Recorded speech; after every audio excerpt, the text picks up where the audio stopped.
Jeg vil vise dere hva det var som skjedde da jeg fikk en sky hest inn i trening. Jeg ble kontaktet av eieren fordi at hesten plutselig en dag bare begynte å kaste av folk, og var rett og slett blitt folkesky, redd for mennesker. Vanskelig å fange, livredd når du kom for å hente den. Så jeg fikk hesten inn i rehabilitering, og jeg har lyst til å vise dere hvordan dette gikk.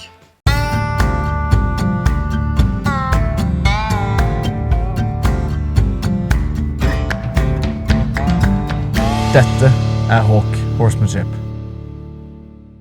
Ja, da vi her for å hente en sky hest som skal inn i trening. Jeg har blitt spurt om jeg kan hente hesten da, så problemet jo det at det nok en gang om vi får hesten inn på henger, og nå det egentlig bare å få den hesten på henger på noe vis, så vi kan få den inn i trening og fikse det problemet senere. Og det jo alltid litt skummelt, for at det å hive et fluktdyr inn på henger uten at det trent, det det en viss risiko med. Så vi får håpe på det beste og satse på at vi får denne hesten med i god behold. Så jeg har jo vært her ute og hatt en konsultasjon med den hesten, og da vil jo ikke hesten bli fanget i det hele tatt. Den er kjempesky. Det jeg liker nå, det at hesten står og hviler beinet. Så nå skal vi se om vi kan gå hen. Jeg merket at jeg går ikke rett hen til hesten. Hesten vurderer om han skal gå. Jeg liker at han hviler beinet. Bra, flott, nydelig. Kom.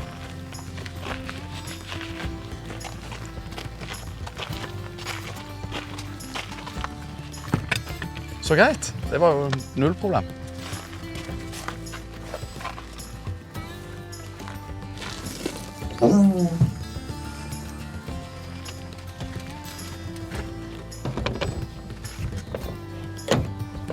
Da tenker jeg det blir bra det her. Ja, da hesten på. Det gikk jo over all forventning. Det tydelig at det hjalp at jeg var jo her ute og trente med hesten for hadde den konsultasjonstimen.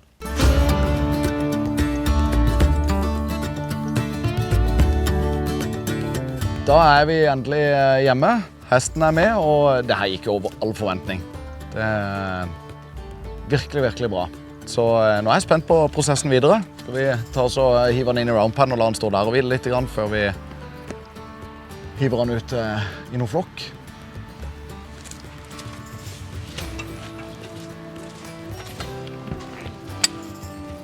Hei sann! Ja.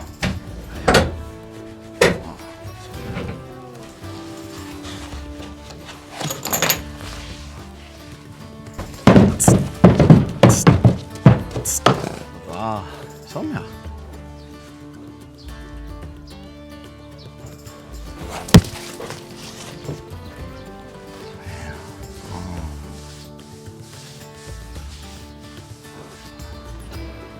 Så det jeg gjør allerede, det å begynne å jobbe med at hesten skal holde seg bak meg og ikke gå forbi meg. Og heller begynne å følge med på meg. Og det liksom, nå hesten åpen, kommer på ny plass, ny flokk, og dette den beste tida å begynne å jobbe. Akkurat med i gang. Reglene i flokken går bak meg. Ja. Fint. Skal vi se hvis jeg går litt senere nå.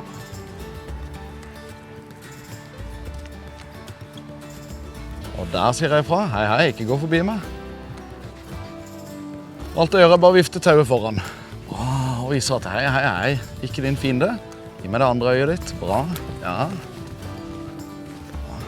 Ja, det øyet der. Bra, flott. Bra.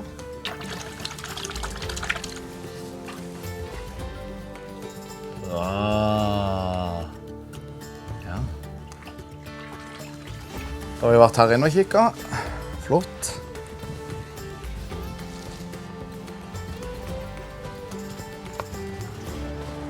Fri.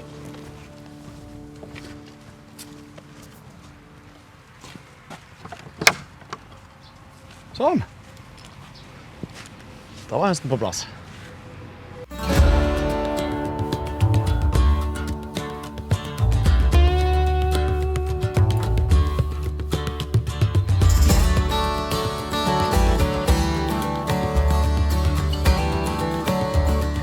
Så det vi skal gjøre det som folk ikke forventer i det hele tatt.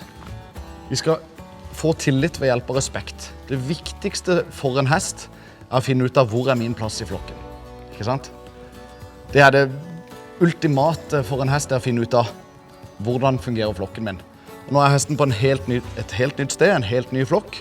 Og det er derfor hester alltid krangler og slåss når de møter hverandre første gang. For de trenger å finne ut av, det er det viktigste for dem, hvor er plassen min i flokken. Og det skal jeg nå vise hesten ved å prate hest. Jeg skal vise hesten at jeg forstår deg, jeg kan prate ditt språk, og her er plassen din i flokken. Og på den måten så får jeg tillit. Så jeg gjør som andre hester. Jeg vil bruke måten jeg i hoppet ville prate med følget sitt på, ikke sant? Ved å sende det vekk fra meg. Det vi ønsker å skape er den magnetismen, at man søker tilbake igjen til flokken, til tryggheten i flokken.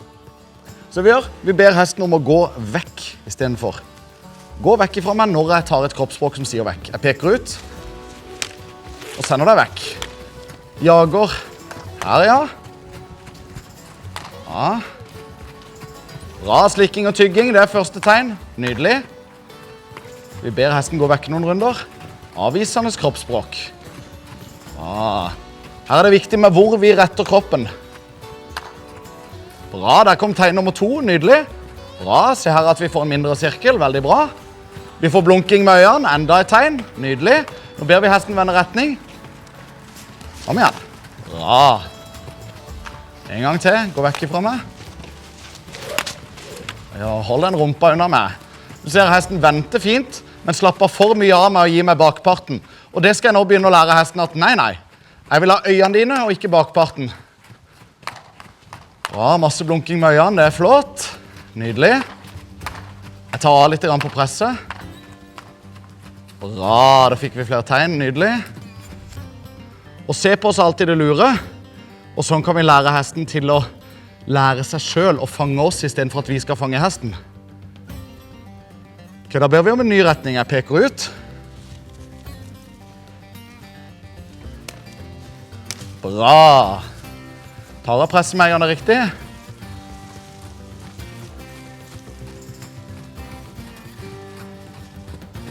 Foreløpig så liker jeg veldig godt hvordan denne hesten følger meg i timen. Mindre sirkel. Nydelig. Viser at hesten har lyst å inn til meg. Det er bra. Nå, siden hesten står som han står, så regner jeg med han snur feil. Men la oss håpe på det beste. Jeg beveger meg opp langs gjerdet, peker ut her, vrir kroppen min i en posisjon som har fokus den veien. Så prøver vi å få hesten til å vende. Bra, nydelig. Bra, yes, endelig. Det er bra. Nå kommer jeg inn. Så i motsetning til det folk tror, jo mer man driver på, jo mer vil hesten inn. Nå jobber vi med det andre øyet. Husk at det de har lært på det ene øyet, det har de ikke lært på det andre.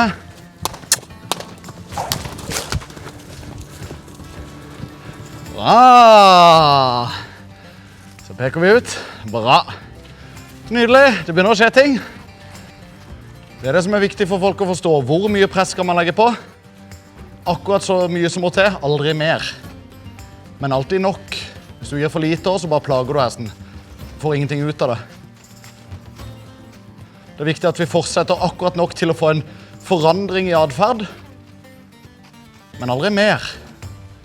Da er vi urettferdige. Så vi begynner å lære hesten at det lureste du kan gjøre det. Alltid gi meg 2 øyer. Jeg styrer din luft. Vil du puste? Se til meg. Lurer du på noe er farlig? Se til meg. Om du lurer på å løpe vekk fra noe? Se til meg. Så det jeg gjør, jeg legger press på bakparten med tauet her, og plastposen og pinnen her. Så jeg deler kroppen i 2, hvor jeg inviterer hesten inn, men vipper bakparten ut. Og det må læres. Og for noen hester så er det veldig vanskelig å skjønne det der og løsne bakparten. Og for denne hesten så er det jo veldig skummelt i det hele tatt å tørre å komme inn. Så jeg deler kroppen i 2 her, inviterer inn her. Ja, skal ha øyet ditt, dette betyr inn. Ja, så legger jeg press bak på der, da må du komme fram og inn.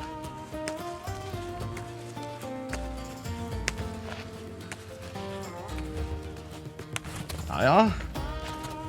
Bra. Jeg kan nå det. Det er litt av gritsen med tauet her. Det er både for at vi kan lage lyd, Og vi kan nå på større avstand og være kjappere for avstander. Der ja, bra. Flott. Bra. Se, hviling av bein.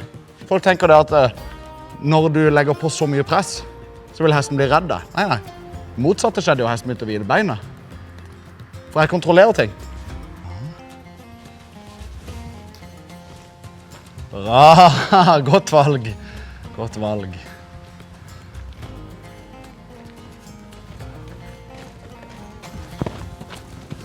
Bra. Der ja. Ser jeg antydning til tegn, slikking og tygging, så lar jeg hesten prosessere det.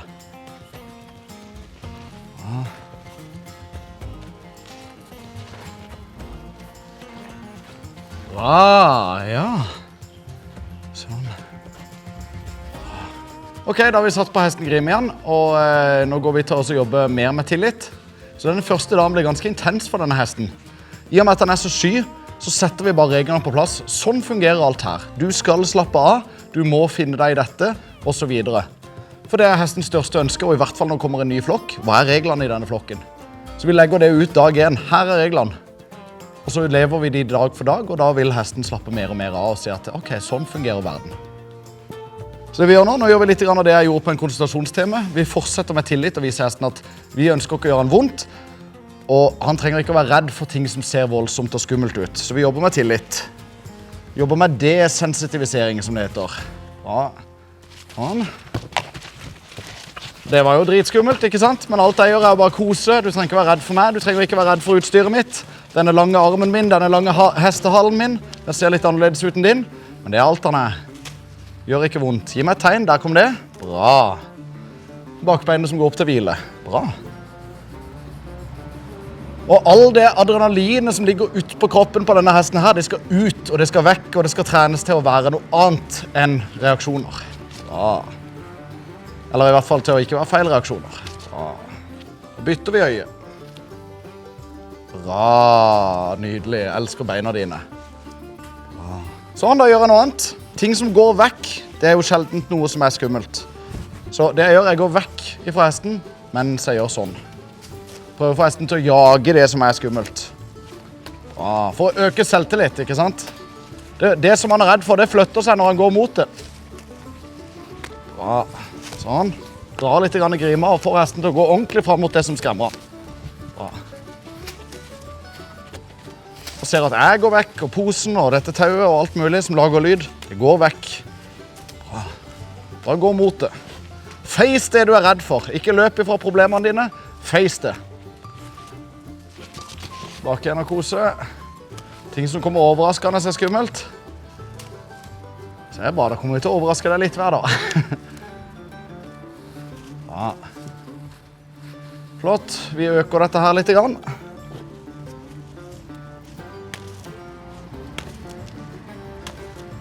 Bra.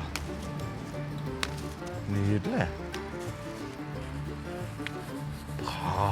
Flott. Ja, da har vi hatt første økt med hesten. Og hva tenker du så langt? Jeg synes egentlig det her var helt supert. Det var veldig lærerikt. Jeg har lært veldig mye nytt i dag. Ja. Så det er jo ganske intenst første dagen når hesten kommer her og alt blir nytt. Og det blir roligere og roligere. Og det jeg tenker at jeg lover deg nå, det er en hest som er dønn rolig for sånne ting som du har sett i dag. Som slapper av, som kan sprayes, og ja, generelt sett. Og etter hvert så skal vi jo jobbe med sal. Ja, det blir veldig spennende. Ja. Jeg gleder meg til å følge med. Ja, det blir gøy. Ja. Så helt fra starten av så mistenkte jeg at denne hesten hadde hatt det vondt. En hest klikker ikke bare sånn helt uten videre. Så jeg visste ikke hvorfor denne hesten hadde vondt, hva han feilte for noe. Jeg bare visste at den smerten ble forbundet med mennesker. Og sånne smerter det kan komme fra sal som ikke passer, som er vond. Det kan være hvis hesten har tannproblemer, at det er vondt i bittet. Lignende sånn som det kan få en hest å bare plutselig klikke fordi at han har så vondt. Så etter en stund så forstod jeg at det var noe som fremdeles ikke stemte. Det var noe mer, noe dypere, noe dyptliggende. Så for å være på den sikre siden så kontaktet jeg behandler, og vi gikk gjennom hestene sammen og fant ut at han hadde hatt en infeksjon i kroppen for lenge siden, som hadde ført til etter hvert at han fikk kramper i brystregionen, som lettest kan forklares med at det har kjentes ut for han som et hjerteinfarkt, eller flere hjerteinfarkt, som bare kom plutselig under stress.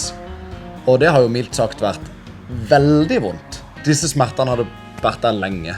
Så da startet samarbeidet mellom veterinær, behandler og meg for å få denne hesten frisk, fysisk, før vi kunne gå over til å gjøre den største jobben og fortsette jobben med å fikse denne hesten psykisk. Og den hesten her, den har alltid vært en nervøs type, men nå hadde disse smertene bare satt seg i huet på han, hvor han forventet smerte hele tiden, forventet at mennesker skal gjøre meg vondt. Følg med oss videre for å se hvordan det går med hesten, og ikke glem å abonnere på kanalen vår.